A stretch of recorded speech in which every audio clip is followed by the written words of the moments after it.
श्री कनकधारा स्तोत्र।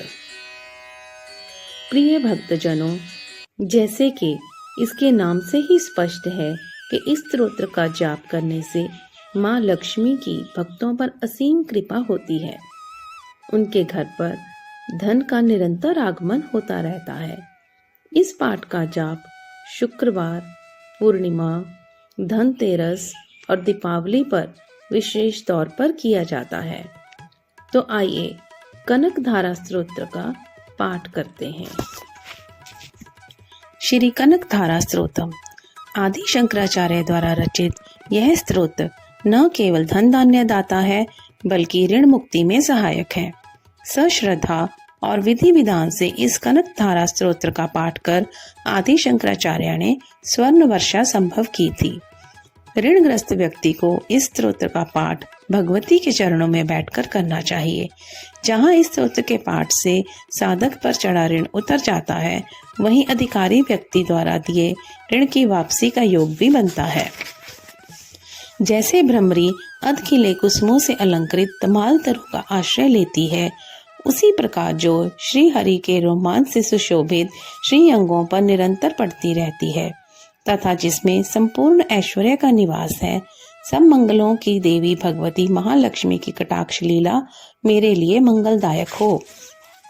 जैसे भ्रमरी कमल पर मंडराती है, उसी प्रकार मूर शत्रु श्री हरि के मुख की तरफ बार बार प्रेम से जाती है और लज्जा के कारण लौट आती है।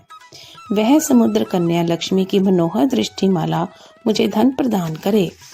जो सब देवताओं के अधिपति इंद्र के पद का वैभव विलास देने में समर्थ है, मुरारी श्री हरि को भी अधिक आनंद देती है तथा जो नील कमल के समान मनोहर जान पड़ती है, वह लक्ष्मी जी के अधखिले नयनों की दृष्टि मुझ पर थोड़ी सी अवश्य पड़े। भगवान विष्णु जी की धर्मपत्नी श्री लक्ष्मी जी का नेत्र हमें ऐश्वर्य देने वाला हो, जिसकी पुतली तथा बरौनिया अनंग के वशीभूत हो अधखुले नयनों से देखने वाले आनंद कंद श्री मुकुंद को अपने निकट पाकर कुछ तिरछी हो जाती हैं। जो भगवान मधुसूदन के कौस्तुभमणित मंडित वक्षस्थल में इंद्र नीलमयी हरावली से सुशोभित होती हैं तथा उनके भी मन में काम का संचार करने वाली है, वह कमल कुंज वासिनी कमला की कटाक्ष माला मेरा कल्याण करे। जैसे मेघों की घटा में बिजली चमकती है, उसी प्रकार जो कैटब शत्रु श्री विष्णु के काली मेघ माला के समान श्याम सुंदर वक्ष स्थल पर प्रकाशित होती है, जिन्होंने अपने आविर्भाव से भृगुवंश को आनंदित किया है तथा जो समस्त लोकों की जननी है, उन भगवती लक्ष्मी की पूजनीय मूर्ति मुझे कल्याण प्रदान करे। समुद्र कन्या कमला की वह मंद अलस मंथर और अर्धोन्मिलित दृष्टि, जिसके प्रभाव से कामदेव ने मंगलमय भगवान मधुसूदन के हृदय में प्रथम बार स्थान प्राप्त किया था, यहाँ मुझ पर पड़े। भगवान नारायण की प्रेयसी लक्ष्मी के नेत्र रूपी मेघ दया रूपी अनुकूल पवन से प्रेरित हो दुष्कर्म रूपी काम को चिरकाल के लिए दूर हटाकर विषाद में पड़े हुए मुझ दीन रूपी चातक पोत पर धन रूपी जलधारा की वृष्टि करे। विशिष्ट बुद्धि वाले मनुष्य जिनके प्रीति पात्र होकर उनकी दया दृष्टि के प्रभाव से स्वर्ग पद को सहज ही प्राप्त कर लेते हैं, उन्हीं पद्मासना पद्मा की वह विकसित कमल गर्भ के समान कांतिमती दृष्टि मुझे मनोवांछित पुष्टि प्रदान करे। जो सृष्टि लीला के समय वाग देवता ब्रह्म शक्ति के रूप में स्थित होती है, पालन लीला करते समय भगवान गरुड़ ध्वज की सुंदरी पत्नी लक्ष्मी या वैष्णवी शक्ति के रूप में विराजमान होती है तथा प्रलय लीला के काल में शाकंभरी भगवती दुर्गा अथवा चंद्रशेखर वल्लभा पार्वती रुद्र शक्ति के रूप में अवस्थित होती है, उन त्रिभुवन के एकमात्र गुरु भगवान नारायण की नित्य योगना प्रेयसी श्री लक्ष्मी जी को नमस्कार है। मात शुभ कर्मों का फल देने वाली श्रुति के रूप में आपको प्रणाम है। रमणीय गुणों की सिंधु रूप रति के रूप में आपको नमस्कार है। कमल वन में निवास करने वाली शक्ति स्वरूप लक्ष्मी को नमस्कार है तथा पुरुषोत्तम प्रिया पुष्टि को नमस्कार है। कमल वदना कमला को नमस्कार है। श्री सिंधु संभूता श्री देवी को नमस्कार है।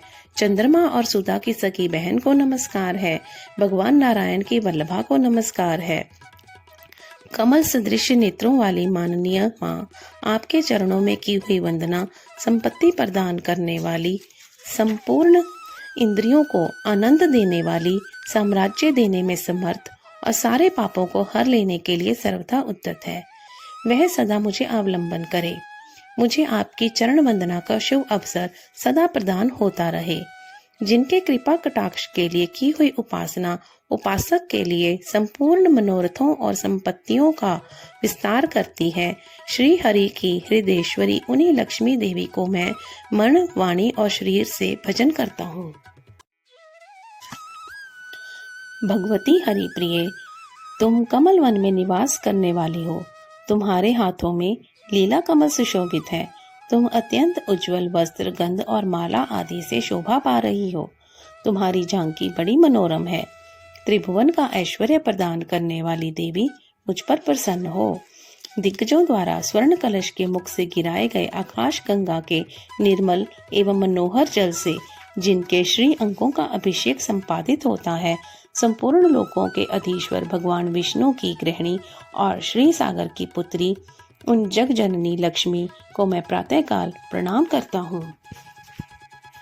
कमल नयन केशव की कमनीय कामनी कमले, मैं अकिंच दीनहीन मनुष्य में अग्रणी हूँ, अतएव तुम्हारी कृपा का स्वाभाविक पात्र हूँ।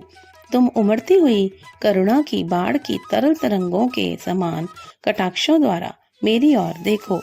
जो लोग इन स्तुतियों द्वारा प्रतिदिन वेदत्रीय स्वरूपा त्रिभुवन जननी भगवती श्री लक्ष्मी की स्तुति करते हैं, वे इस भूतल पर महान गुणवान और अत्यंत सौभाग्यशाली होते हैं तथा विद्वान पुरुष भी उनके मनोभाव को जानने के लिए उत्सुक रहते हैं। इसी प्रकार श्रीमद् शंकराचार्य वर्चित कनकधारा स्तोत्र संपूर्ण हुआ। जय लक्ष्मी माँ।